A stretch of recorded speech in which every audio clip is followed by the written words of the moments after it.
nafasi ni wakaribishe. Tunajiita the Crusaders for Christ, the synagogue. Na tunampenda Mungu. Tunahudumu mahali hapa chini ya Apostle Ndura Waruinge. Unapokuja mahali hapa jua kwamba umefika mahali ambapo panafaa, na ujue ya kwamba ukifika mahali hapa ujue ni mahali ambapo utakutana na Mungu. Bwana apewe sifa. Tusimame kwa miguu yetu na ili tuweze kumkaribisha mtumishi wa Mungu. Tupige makofi yetu.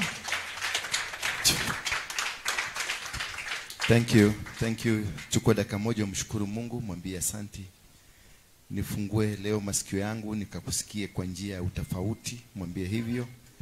Ask him to change the way you've been hearing things. You hear it differently because this is a different moment for a different purpose of your life. God is blessing you and has blessed you. This year is a wonderful year. A year of huge blessings, a year of special anointing. Just speak to him. Thank you. Wasalimie watu wawili watatu. Just say hi to them. Just hi to them. Thank you. Your neighbor, your left neighbor, your right neighbor. Tell them welcome to the synagogue, the arena of liberty. Mwambie welcome to the synagogue, the arena of liberty, where you must be set free. Yeah, this is no business, monkey business here. Is you must be set free. And if you found that you are not set free, you are the captive of your own captivity. Say, I'm the captive of my own captivity. That is why you are not able to understand what you are doing here. You must be able to understand what you are doing here. Asante sana, you may get seated. Thank you for coming. Thank you very much. Today I want to speak to you about the power in your tongue. Bwana asifiwe sana. Tell your neighbor, I have the power to speak. I have the power to decide my life. And I have the power to prophesy over myself. You don't need a prophet to come and prophesy over your life. You need to prophesy first. You prophesy to yourself. You can never, even if I come and prophesy over your life, and you have not prophesied over the same life, then it is null and void. I can come and tell you, naona magari, naona manyumba, naona kila kitu. But because inside your heart you are poor, you remain poor, despite of the prophetic messages that will come upon your life. You must first begin with yourself prophesying. I'm not a failure, but I'm a winner. Bwana Yesu asifiwe sana. I'm not number 2, I'm number 1. I'm not the tail, I'm the head. Once you know how to prophesy over your life, anybody that will come, I will come and say you are blessed and they shall come to pass. But if I'm prophesying to a dead person, the dead will not come. If I'm prophesying that you have a car but you are dead, it's only that you are walking. Then the car will not come because the car will not come to a dead person. Bwana Yesu asifiwe sana. In the book of Isaiah chapter number 50 verse number 4, the Lord has given me the tongue of those who are taught. So you must have a tongue of those who are taught. I can walk with you for 10 years giving powerful messages to everybody and the people benefiting from my message, but you are not benefiting because you are dead. The tongue that has been given to you is a tongue that is not teachable. You must have a teachable tongue, a tongue of people who are taught. For you to win any single battle all over the world, in every situation, in every manner of you must be taught. Nobody has won any battle without knowledge. Jesus won the battle of Lucifer himself by mentioning and quoting the Bible. That is why he was taken to the synagogue at the age of 12 years, so that he can be taught. Because God knew this man, Lucifer, knows the Bible, knows the scroll. And when Lucifer came to Jesus, he told Jesus, it is written. Lucifer never told him, I prophesy. No. The power is in what is written. Is the power in the name of God, in the word of God. That is where the power is. The power is not in the prophetic word I give you. Every prophetic word I give you must be grounded on the Bible. Because the Bible forms the basis of making you become. But any word I give that you going, nakuona gari nakuja. Hey, naona Bwana nakuja. And I have not grounded, based my prophetic word from the word. That is useless and fake. And because hiyo ndio mnataka kutoka kwa madefina, ndio nasema wewe tu ndio umebarikiwa. Nimeona kiendesha jeep. Lakini ukitafuta hapa kwa Biblia hakuna jeep. Rudi kwa Biblia uangalie kama kuna jeep. Ukiona kuna jeep unajua aliongea ukweli. Bwana Yesu asifiwe sana. I'm supposed to release a blessing based on the Bible. I'm supposed to tell you that you got the power to triumph over snakes and the scorpion, and then I get it from the Bible that it is true, it is in the Bible. Jesus said what? Jesus told them. He told Lucifer, it is also written that man will not live by bread alone. He never said, I'm the Son of God. I rebuke you in the name of my Father. No. He went back to the quote that the devil quoted. That is how to win a battle. You go, the devil will quote to you that you are going to die. You go back to the Bible and say, the Bible says you shall not die. The Bible says the devil comes and tells you, you will not win any battle. But you go back to the Bible and say, God says, I will never forsake you nor leave you. Go back. Because the devil, Lucifer, will always quote the scroll. Lucifer has never quoted it from outside. And that's where you are divided. Me, I was to a Muganga. And this Muganga used the Bible. He didn't use any other scrolls. He used the Bible. And he gave an information that was accurate about my life from the Bible. Who was giving this? That Lucifer himself. But you don't want to sit down because you are expecting a miracle from me. You are speaking, then you think this is working. It can't work. That is why Christians are poor. Because a Muslim bases anything that he does on the Quran. Anything. Hata kuenda choo, Quran. Hata kukojoa, Quran. Hawezi kubali makojoa yake mumwagikie kwa nguo. Because the Quran prohibits. Hawezi kuenda na tissue paper naenda na maji because Quran says so. Hawezi kuguza wakati saa ya ibada ikifika saa 1 saa 7 hata ukuje na bilioni kwa truck unarudisha hivi na saa imefika nakwambia funga gari yako nionane na Mungu nikuje. Because a Muslim is scripture based. Is scripture what? Based.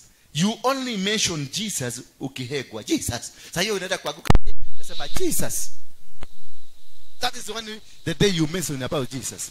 But these other mukikula chapati, mukikula kila kitu ni masegenyo. Unakumbuka nani? Jennifer Kai, nilimkuta Jennifer. Amekoda. Kai, jitema. Baka huko, nika huko. Hata unaweza kuhangi kikapu na kisimame huko. Hiyo ndio story. Lakini sasa masiwe imemwagika kwa jini mkisekanyana. Sasa, Jesus, oh my God. But you ask God, from which verse have you quoted that God from? Ama maziwa imeandikwa aje wakati maziwa itamwagika. Ndipo ndio utasema oh my God. There is no verse. Bwana Yesu asifiwe sana. You must be taught the word of God. Because through the word of God, you understand the principles of the kingdom of heaven. This Muslim, they know walizaliwa kama mwanaitwa nini Ismail. And Ismail prophetically aliachiliwa baraka. I know you don't know that. When sunanaka ninaenda kazi. Wewe ndio niniandikia message ukaniambia nisitafute wengine wamezidi sana. Wananiambia nisitafute watoto wangu wengine. Sasa nifanye nini? Wakufe huko ja. Na niko hai. Ati ndio nikae na bibi si akae. Mimi na bibi na watoto nani tunashare blood?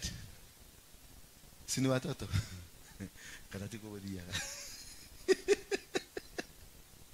So Abraham, when he was told of this Hagar and the nation in Hagar, Abraham kwenda akachukua mtoto ule na akambless.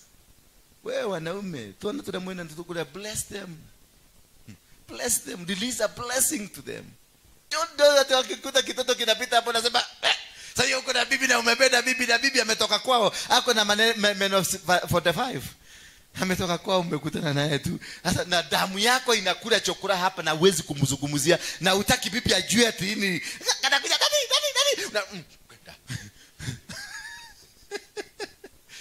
That is where you're suffering. Utaendesha magari lakini utakufa kama kapusi kale kana kufaga huko kwa kitakataka. That is your blood. The blood will cry. Blood is thicker than water. Blood is so powerful. If you have a kid somewhere, just go and pick that kid. Don't mind about your wife what she say. No, don't worry about her. Tell her, this is my blood. You are not my blood. I'm not advocating for divorces. I'm advocating make your path straight. Talk to your wife, tell her, this is my blood. Hata kama unataka DNA twende, tupime DNA.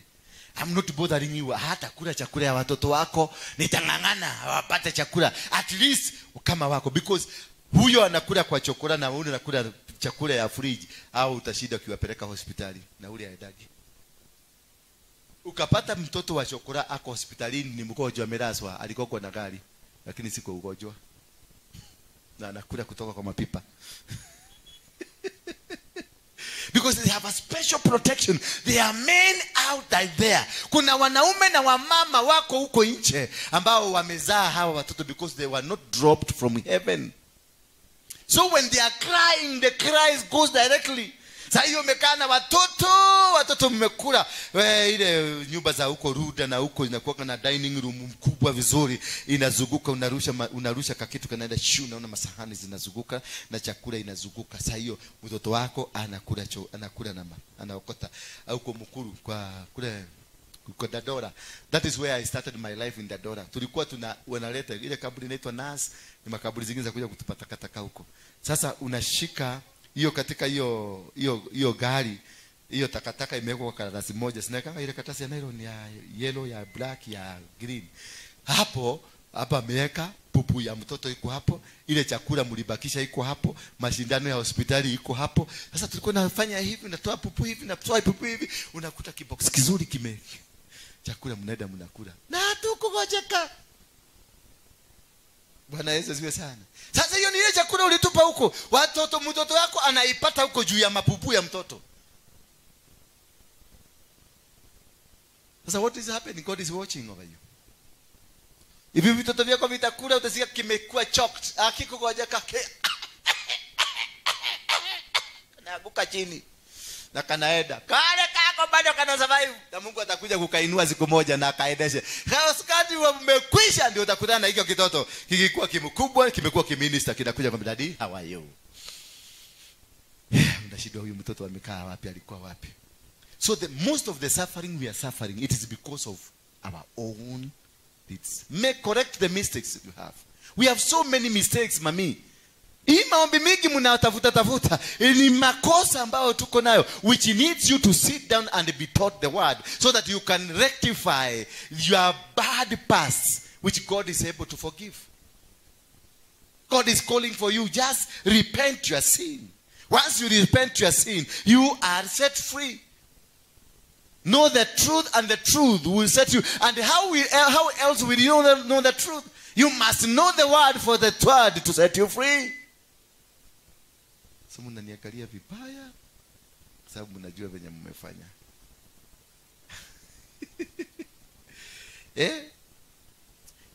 That I may know how to sustain with a word him who is weary. A tongue that is teachable, so that I can be able to sustain myself with the word. So you need the word to sustain you. You need the word to sustain your business. You need, because this business you have is found in the Bible. Anything that you have, it is biblical. Deuteronomy 28, that I will bless you when you go in, and I will bless you when you come out. So there is this part of God that you will go. That he will bless you in the village, and he will bless you in towns. He will bless you in your country, and he will bless you in a foreign country. It is biblical. So that's nothing new. But when you go there and you fail, you are failing because there is a principle you don't want to apply. Because in Deuteronomy 28, the Bible says, let me read it for you, because you sometimes mnasemanga huyu jamaa somagi Biblia. Ni kama ako na Biblia yake. Hapana, nasoma yangu hii hapa, imeandikwa na Mungu. Iko hapo ile kitu sijuagi sana. Deuteronomy inakuwa nyuma ama mbele. Hiyo sijajua, lakini najua Biblia iko hapa yote. Nilisoma nikiwa shokorana. Ilikuwa shukuru na mimi. In Deuteronomy 28 the Bible says, and if you faithfully obey the voice of the Lord your God, being careful to do his commandment that I command you today, the Lord your God will set you high above all nations of the earth. It is about obeying the voice. It is not about going to do business. It's not about making a lot of money. It is only obeying carefully, obediently, and diligently the voice of God. Only that. And he will raise you high above every other nation. It's not one nation. Sio Kenya tu, atutainuliwa Kenya. You will be risen over every nation. You need to conquer. Where you go when you have the word of God, you need to conquer. When the missionary came, they didn't come with guns. They came with the Bible. They came with the word of God because they knew the word of God will make them have land. They knew when they come to Kenya with the word of God, they will rule Kenya. They knew when they have the word of God, they will come and suppress Kikuyus, suppress the Luos, suppress everybody, and they will conquer everything. And they subdivided themselves. Wakagawana, Wakikuyu wakakamatwa na watu wanaitwa PCA, Presbytery. Wameru wakakamatwa kwa Meru na kitu inaitwa Methodist. Wajaluo na Wakisii wakakamatwa na ACDA. Wakamba wakakamatwa na nani? Na AIC. Ndio nananga AIC Makongeni, AIC Machakos. Ndio imbo hii tunaimbiwa nyimbo moja kutoka AIC Machakos. Because they conquered tribes using the Kekokona, the word, and they picked it from the Bible. That's when I say Dr. Kraft, where they started, you will find that the oldest church is an AIC church. Because that is where aliingilia. Wakakuja kwa Wakikuyu, wakajua Wakikuyu wana behave hivi na hivi na hivi, wakatafuta a religion in a fit, constitution ambayo ina fit Wakikuyu. Na wakaona PCA ambayo ilikuwa Presbyterian Church from Scotland. Hii ukaona culture, ndio unaona kanisa ya PCA inakuwa na wazee na kila kitu na mama na kila, because that is the structure of a Mogekoyo. They fit it there and capture. Hello. Ukienda kwa Ameru angalia Methodist, enda angalia kanisa ya Methodist, ina behave tu kama Ameru. Iko na kichwa gumu kama Ameru tu. Wewe ni Methodist, ulikuwa huko, umewahi kwenda huko? Wanatawala huko. Hiyo kanisa ikisema hauendi. Because hiyo ndio ile Kekokona ilitumika kukamata Wameru. Ukienda kwa Kisii ya Royo, kwa SDA na Wajaluo, huko wananyame. Saturday, ukimwambia mtoto huko Saturday, anakujaga hapa Saturday, lakini Saturday alikuwa kwao. Kwa sababu bado na believe huko ndio Mungu wako, hapa Mungu akuagi. Hapa ni miracle zinakuaga. Bwana Yesu asifiwe sana. So once you understand the art of capturing, you'll be able, and you can only capture your business or win any business or any territory using the word of God. Once you understand this Bible, in the book of Isaiah 45, the Bible says, I will give you treasures, of hidden treasures, hidden. And if only you, I will hold you. Let me read it for you. Ndio uweze kuelewa vizuri. Unajua naona ni kama mnaniangalia mpaka naanza kuogopa, lakini mimi siogopagi. Isaiah 45, the Bible says, Thus says the Lord to his anointed Cyrus, whose right hand I have grasped. He's speaking to Cyrus, whose right hand side imeshikwa mkono na Mungu. So you must be able, God cannot touch you when you are filthy. When not hearing his voice, God cannot allow you to walk closer to him. So this Cyrus is being held, mkono yako imeshikwa na nani? Na Mungu, right hand side. And it says, whose right hand I have grasped, to subdue nations before him, and to loose the belts of kings, to open doors before him. Ameshika mkono. Ebu kama mami, kuja shiko na Waruinge, wewe kaseme Waruinge alikushika. Which is your right hand side? Ndio hii. Ameshika mkono wake wa kulia. To do what? To subdue. Radical. To subdue nations. Not him to subdue. God to subdue nations for the sake of her.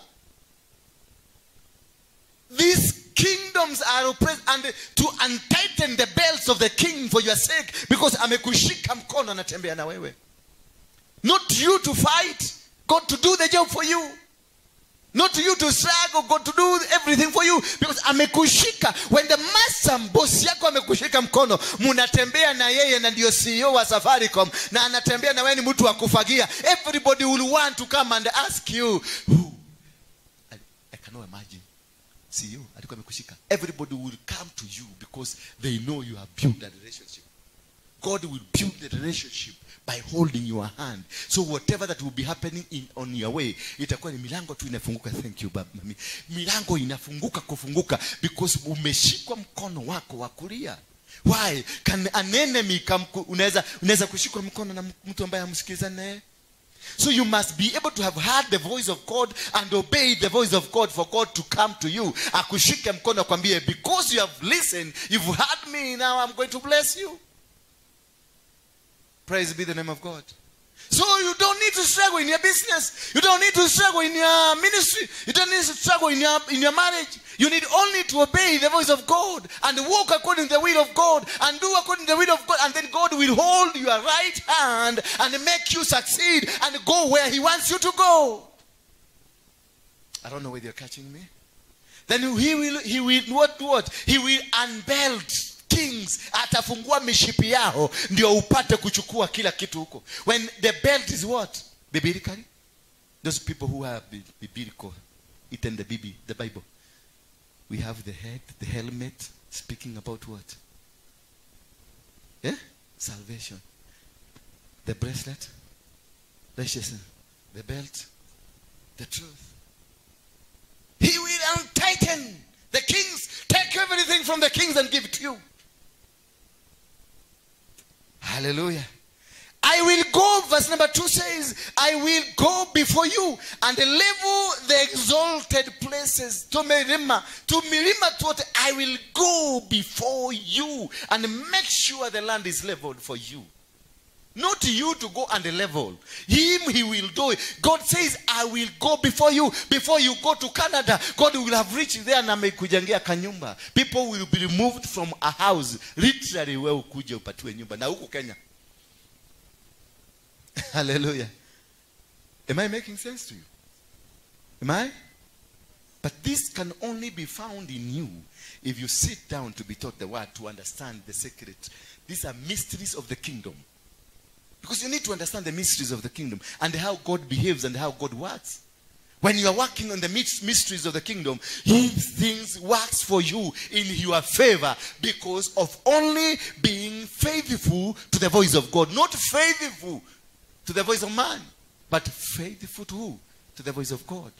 And these blessings will follow you. Then in verse number 3, the Bible says, I will break in pieces the door of the bronze and cut through the bars of iron. I will give you the treasures of the darkness.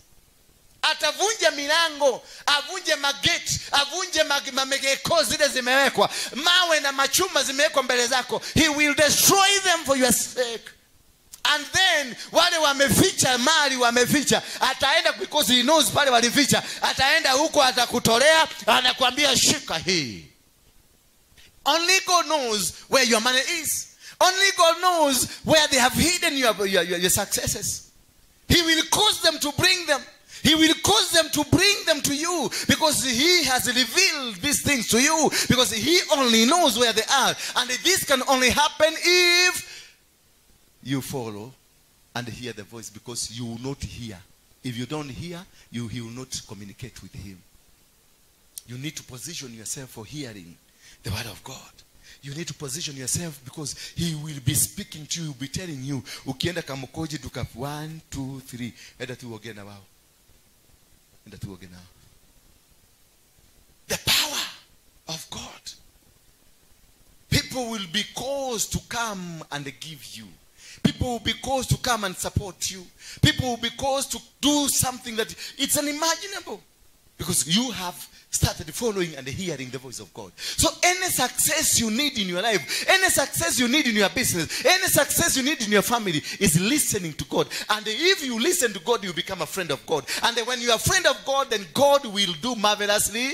When Enoch decided to walk with God and made God to his friend, Enoch has never tasted death until today. Because God will never pardon. If you're my friend, I will support you. Do you know, there's this thing, I was listening, we were arguing with my son, and then my son was telling me, would you want God to be your friend, or you want God to be your father? Which one would you want to be? Would you want God to be your friend or your father? Your father. Would you want God to be your friend or your father? Would you want God to be your friend or your father? Father. And you? My father. Your friend. And you? Yeah? Your father. And you, Beatrice? Your father. My friend. Me, I will choose my friend rather than my father. Hallelujah. You're a girl. You are a girl. And you have a father. When you're in your menses, can you go to tell your father? Who will you share with? Yes. You share with a friend. That is the secret that Enoch realized. That's the secret that Abraham knew. Yes, he is my father. Let me make him a friend. Because I want to share with him private things that I cannot be understood by anybody. You share with a friend a personal problem. Somebody know, your boyfriend cheated on you and you are crying. Will you go to your father? No, you go to your friend. The things that will be restricted because God is your father, let him remain a father, but make him a friend. Because when he's your friend, you can share him deep things of your life that is happening. Make him a friend. And when you make him a friend, you not hautamkosea. But your father unarukanga kwa fence usiku unakuja saa 12. Lakini your friend utamwambia nimetoka. Na usiambia mtu nimetoka nitapitia pale nyuma saa 12 unifungulie. But you can't go and tell your father nitaba kumahani ninekoshokotuko. Make God your friend. Because you can never betray your friend. When your friend is a friend indeed. Hallelujah. But your God is come respect, kabari. Baba nakaa huko na unakaa huko. Kwanza ukipatikana baba yako ni Mogekoyo, ni ile ya kuguruma sauti ukiwa pale na ukiwa hapa. Lakini if your father becomes a friend, you share, you discuss, and you can have a solution, easy solution, quick solution. But when your father is your father there and he behaves like a father, an African father, then there are many things that will go underwater and you'll not be able to come out of it. So make God your friend. Tell your neighbor, I want God to be my friend from today. Yes, make him a father who is a friend. Because their fathers, me and my father, tukiwa wadogo, tulikuwa tunamusikilia bali na alikuwa anatoaga sauti kwa sababu alikuwa mrefu. Na unajua msee mrefu ni wale ambao wamekunywa pesa yote na hataki kuja kuulizwa maswali nyumbani, hakuna sukari. Sasa alikuwa kwa geti pale. Mede wajo jironi akago mashoro. Tosha mtoto kwa kitanda, kila mtu kwa kitanda. Na anakuja na amekuja na nyama kilo 1 na hiyo ni yeye atakula. Sasa akishiba ndio mnakatakatio. Ulikutana na hiyo wazee? Akishiba. Na ametoka nayo bali. Badala angekulia tu huko.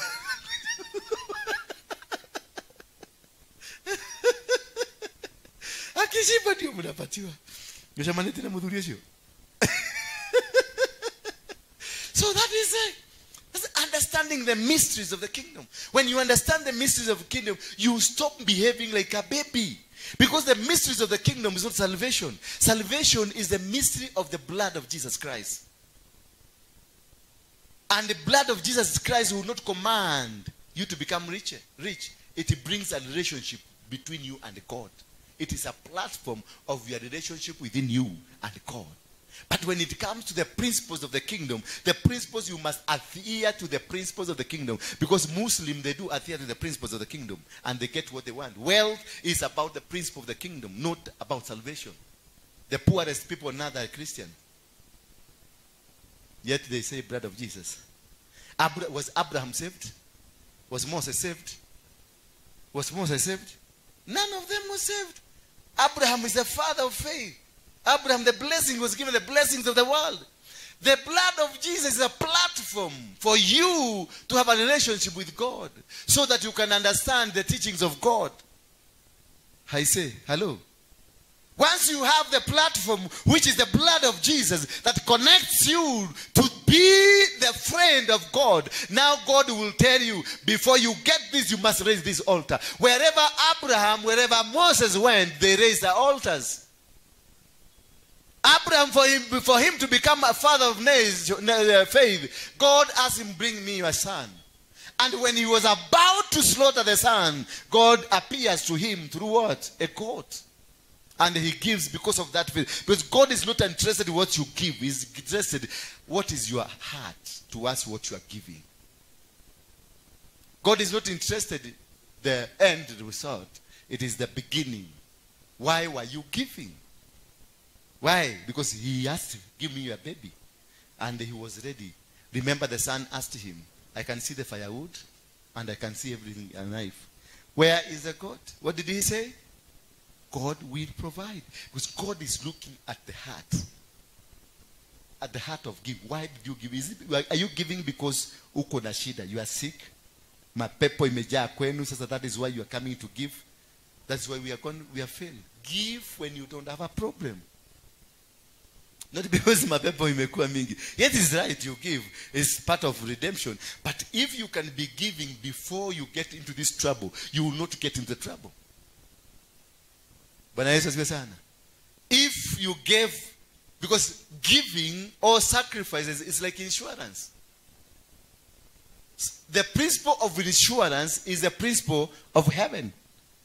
That we sacrifice to give ourselves protection from heaven. Anything that you want, money, business, anything that you want success on earth, you must sacrifice. For Solomon to have the greatest wisdom on earth, he gave out 1,000 what? 1,000 what? Yes, havers. 1,000. And that is why there is none till today has ever superseded the wisdom of Solomon. Because wamekataa kutoa. Mimi nataka kuzitoa. Ni mushide na 5. A sacrifice that wins is a sacrifice that supersedes the previous sacrifice. Bwana Yesu asifiwe sana. If ukienda kwa mganga utoe 100,000 shilling kwa mganga na ukuje hapa niko na anointing ile kubwa kabisa uwekelee 5,000 ya ule ndio itaendelea.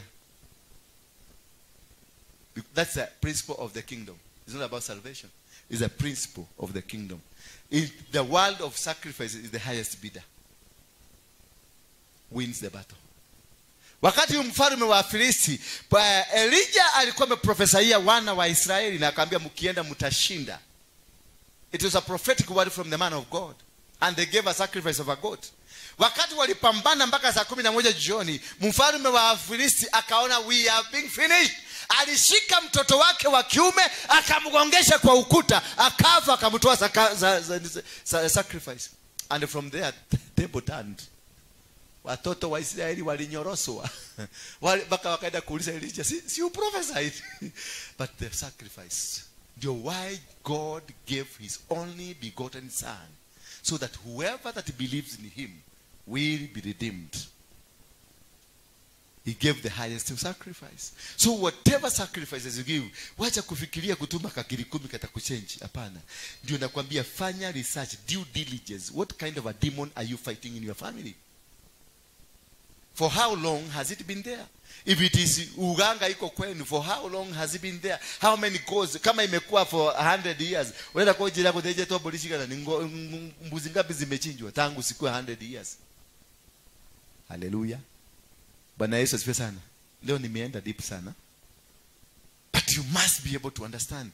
I must force you to know and understand. And that's why I told miracle speakers, miracle speakers or seekers, miracle seekers, muende kule kunatafutwa miracle. Hapa sitaki. If you cannot sit down, because there is no miracle, hakuna.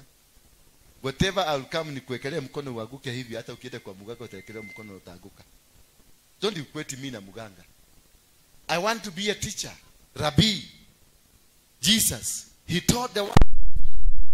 I am his follower. Mimi nataka kuimiliate kufanya kama yeye. Because whoever that follows me will see the kingdom. So I want to follow him by teaching the word. Hallelujah. I don't want to follow him because miracle is done by anybody. Yule jamaa wa TV anaitangwa alikakabadra kala alibakadad kabadra anaitangwa alibaka yule mzungu yule anafanya kanashika kaba hivi nakata na makasi alafu anafanya hivi anachomoa kaba. Sio ni miracle? Ama ni miracle? Sio miracle? Ukatakata kitu karatasi ukatakata alafu uweke mahali hivi alafu ichomoe ikiwa kuku. That's a miracle. Sasa mnataka kunireduce mpaka kwa hiyo kitu? No. This Kenya must change irrespective of who you are.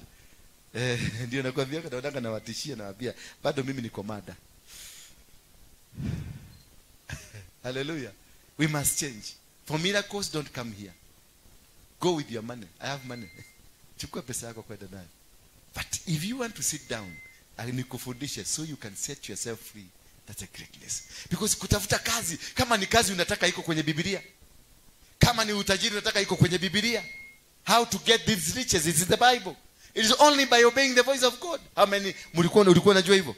That only obeying the voice of God you can change. Ungekuwa ukivuta hizo vitu unavutanga?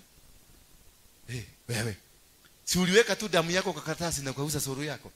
You obeyed what? You obeyed what? The voice. Aliambiwa tu akate kidole aduge. Huyu jamaa ametoka kwa Freemason huko ndani deep sea. Huyu jamaa ni rafiki yangu sasa. Na kama ni kanisa lingine wagemkuja baba. Kama ni kanisa lingine wagemfukuza. Angalia this man. Now he's a good man. A bright man. A handsome man. It's only that he's short, but because mnatakanga tall and handsome. This guy from Freemason. Na aliuza damu yake tu aliweka hivyo kamoa kwa karatasi ya white, alafu then he said words. Soro yake kaenda. He obeyed the voice. Hakubei kitu kingine, the voice. Na akafanyika na akarecruit mapasta. Ama ni uongo? Kweli. Ni kweli. Mapasta ni 3 tu peke yake. Mapasta saizi wako kwa Freemason. Na unaona kama mtu kale kana recruit. Alafu ukikuja hapa. Kumbe ni maroho ya Freemason inafanya kazi. He obeyed what? The voice. So many of us are here suffering, are in this problem, not because of anything else, but because you obey the voice. So you can also counter this by obeying what? How did you come here? The voice. Because niliona tu kwa YouTube na there is something yenye ni push nikuje. Uliona kwa YouTube ukaona na macho? Ukafanya nini? Niliona na macho. Macho akasikia. Macho akaona. Na masikio akasikia mahubiri yako. But finally kuna certain spirit yenye linituma. Ikasikia voice. Ikakwambia enda huko ndio utapata deliverance. And he came from Mombasa. Na alipotushuka basi hapa alishikwa na polisi kalia hapa hapo. Alishikwa immediately alishuka kwa basi. Polisi kuja. Na kabio alikuwa na tout. Na ako na risiti naonyesha ndio hii. Ako na risiti ya basi. Nimeshuka na askari anaona akishuka. Lakini alikamatwa na akaambia touting. Uliandikiwa touting? Touting ni makanga. Kwa hivyo ulifanya makanga Mombasa ukakuja kushikiwa Nairobi. And this policeman was commanded because alikuwa amepita akageuza akaambiwa shika huyo mtu ni wetu. Hivyo hata hiyo askari ni wa Freemason. Alikuwa anakukamata kuja unaenda wapi? Kuja hapa. Bwana Yesu asifiwe sana. Sasa you cannot win this battle if you don't understand this word. Hauwezi. You need to sit down and be taught. Tusimame kwa miguu yetu.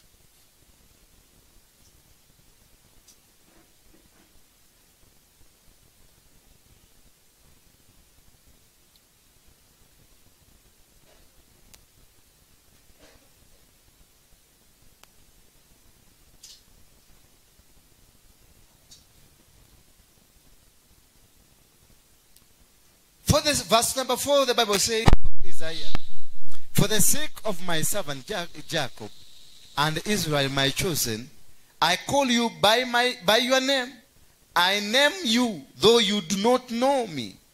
I am the Lord, and there is no any other. Beside me, there is no God. I equip you, though you do not know me. So you don't need to know God. You only have a relationship, good relationship with God. And God will equip you. And he knows by your name. Anakujua. Though you do not know him. Only the voice, that is what you need to understand. Bwana Yesu asifiwe sana.